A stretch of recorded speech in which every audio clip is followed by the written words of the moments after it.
నేను చాలా సార్లు సీఎం రిలీఫ్ కూడా అనౌన్స్ చేసేవాళ్ళం. ఫస్ట్ టైం ఈ రోజుటికి 400 కోట్ల రూపాయలు సీఎం రిలీఫ్ కి డబ్బులు వచ్చింది. దాతల్ని మనస్ఫూర్తిగా అభినందిస్తున్నా, వాళ్లకు పాదాభివందనం చేస్తున్నా. ఎందుకు ఈ మాట చెప్తున్నానంటే ఒక స్ఫూర్తి.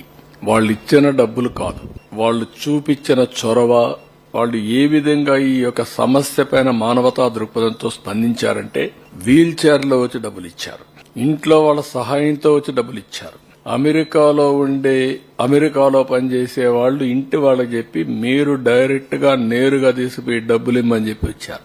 ఇంట్లో కొంతమంది నడవలేకపోతే నువ్వే వెళ్లి నా పేరు చెప్పి ఇమ్మని చెప్పి చెక్కులు పంపించారు. ఇది ఒక వినూత్నమైన అనుభవం. అది ఒకరిని కాదు, చిన్న పెద్ద అని కాదు, పిల్లలు చదువుకుంటూ 5 రూపాయలు 10 రూపాయలు కలెక్ట్ చేసి ఓ స్కూల్కి ఎంత కలెక్ట్ చేసి తీసుకొచ్చారు ఉండి మారిగా పెట్టి. నేను అడిగాను వాళ్ళని, ఏంటంటే ఈ విపత్తు వచ్చినప్పుడు నేను కూడా నా సాటి ప్రజలకు ఇబ్బంది వచ్చినప్పుడు సహాయపడాలని చేశామని చెప్పి అన్నారు. వాళ్ళ పిల్లలు దాచుకున్న డబ్బులన్నీ ఇచ్చేశారు. ఇలాంటి వినూత్నమైనటువంటి ఆలోచనలు వచ్చాయి. స్ఫూర్తిదాయకంగా ప్రవర్తించారు. వాళ్ళందరినీ పేరు పేరున మనస్ఫూర్తిగా మరొక్కసారి ధన్యవాదాలు. దీనివల్ల ఒక న్యూ మూమెంటం కోసం దారితీసింది. ఎలాంటి విపత్తు అయినా సరే మనం గాని సంఘటితంగా ఎదుర్కొంటే ఏదైనా చేయగలుగుతాం అనే ఒక నమ్మకాన్ని ఇచ్చారు. జరిగింది 7,600 కోట్ల రూపాయలు నష్టం.